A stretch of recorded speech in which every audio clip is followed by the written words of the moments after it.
la Navy omanaise m'a proposé de les suivre jusqu'en mer Rouge. Et donc ils me tractent. Et il y a un navire de guerre qui nous suit pour éviter les pirates. Je suis en pleine sécurité. C'est parfait. Bon, on est près du détroit de Bab el-Mandeb. Et à l'horizon, là, on voit 3 petites embarcations. Ce sont des petits bateaux rapides. Et c'est exactement le type de bateaux qu'on appelle skiff qui sont utilisés par les pirates. Donc je remercie encore la Navy d'Oman parce que là j'aurais été complètement effrayé de voir ça. Et le Shabab Oman qui fait une hola pour la vedette militaire qui les accompagne. Ça y est, je suis en train de quitter le Shabab Oman. C'est vraiment génial, cette traversée est vraiment mythique.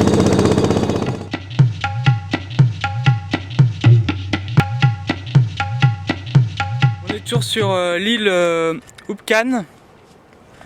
Donc j'attends que Arthur rapporte le dîner.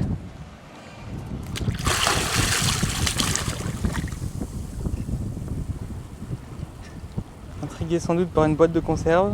Ah non. Génial. Et voilà le dîner. On est en train de traverser la mer Rouge et pour fêter ça, on ouvre une noix de coco.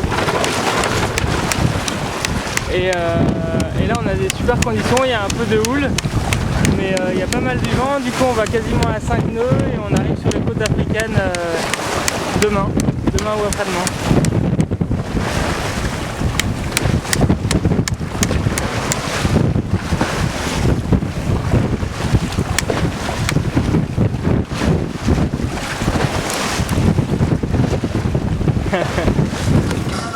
On a encore eu des bonnes nouvelles grâce à la radio et de la bonne musique.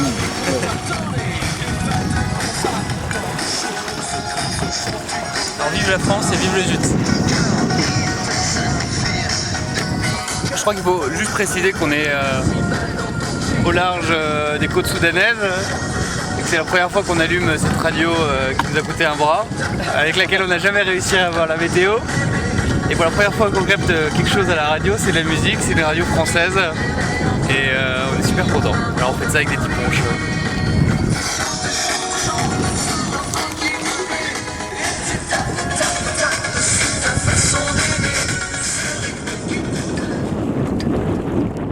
Voilà, on est à Swakyn.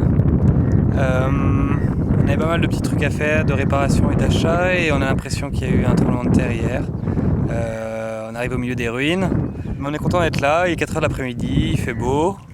On a juste un petit problème, il n'y a pas de ponton sur ce port, et du coup, comme on n'a pas d'annexe, on était obligé d'aller à la nage trouver une solution. Et j'ai l'impression que Corentin en a trouvé une. Il arrive à la rame. C'est sympa la mer Rouge, mais il y a des calmes et des vents forts. Alors au début on pensait que pendant les calmes on ferait de la plongée et pendant les vents forts on avancerait vite. En fait c'est le contraire, les vents forts sont très forts, les calmes sont très calmes et du coup pendant les vents forts on est à terre et on répare le bateau. Et pendant les calmes on avance mais au moteur. Et le bateau n'est pas tellement fait pour faire du moteur. Je sais pas si on m'entend bien. Tout vibre, il faut écoper toutes les gardeurs. Et ça fait un bruit de dingue. On a une espèce de temps dégueulasse. C'est une espèce de brume qui est chargée de sable. Qui est partout autour. On a une visibilité qui est nulle. On est censé être à 5000 de notre prochain mouillage et à 10 000 et on voit toujours rien. On a mal dormi parce que cette nuit on a eu un problème de pilote automatique et un problème de refroidissement du moteur. Tout ça alors que les prévisions étaient bonnes. Je sais pas ce que t'en penses. Ouais. J'espère que ce sera mieux demain. Enfin non, demain c'est pire d'ailleurs. Ils annoncent une grosse journée. Donc là on va aller se réfugier à Shaker Island, à l'entrée du détroit de Goubal, c'est ça? Ouais. On est à Shaker Island, un mouillage magnifique. Et c'est l'heure du petit déjeuner. qu'on a ce matin? Il y a de la semoule, du sucre, de l'huile. Ah, des cacahuètes, je vais mettre des cacahuètes. On est en train de visser le bateau pour pouvoir changer une pièce, la pièce dans laquelle l'arbre d'hélice tourne.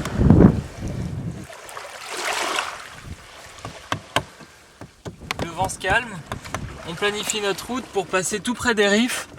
Et c'est un peu risqué de passer tout près des riffs, mais comme on a un GPS et une carte précise, on peut se le permettre. Et ça va surtout nous éviter la houle, et donc on pourra avancer plus vite. Parce qu'avec la houle et le vent fort contraire, on a du mal à avancer. Deuxième jour du canal de Suez, on arrive dans environ 3 heures et cette vidéo est dédicacée au pilote qu'on aperçoit derrière, qui apparaît toute la journée. Et j'ai pu lire des bouquins en regardant les cargos passer. Et ça y est, je suis en Méditerranée, j'ai quitté l'Égypte. Après l'expérience du canal de Suez qui était un peu pénible, on est resté bloqué 2 semaines parce qu'on n'avait pas les bons papiers, l'ingénieur voulait pas nous laisser passer, plein de problèmes qui se sont suivis. Le premier jour on s'est fait traîner par un bateau de pêche, donc ça allait assez vite, mais il faisait une fumée noire horrible. On est arrivé plein de suie à Ismailia au milieu du canal le soir. Et le lendemain, avec l'autre pilote, on a fait 12 heures de moteur, donc c'était fatigant et pas très drôle.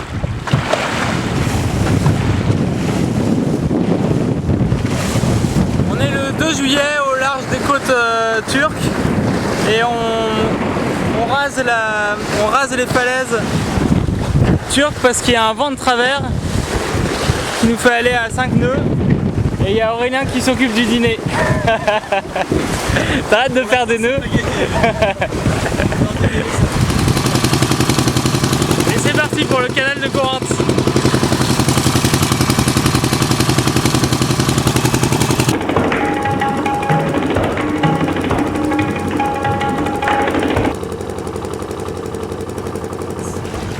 Et je sais pas ce que j'ai, je suis épuisé quoi.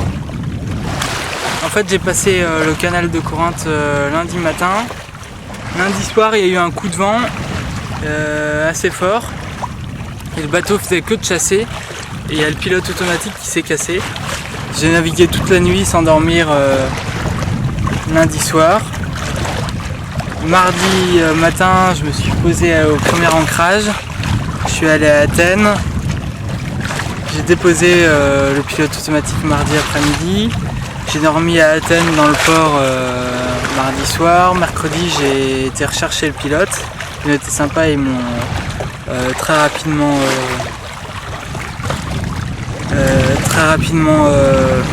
réparé.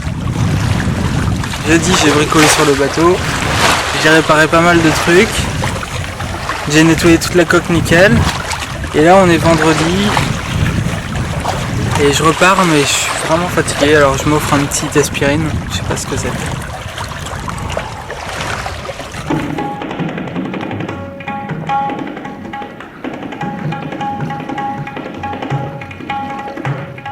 Malgré toutes les galères techniques, l'humidité, la fatigue, le stress des coups de vent, des courants, des cargos, des récifs, des requins, de l'administration et des pirates, j'ai quand même atteint mon objectif.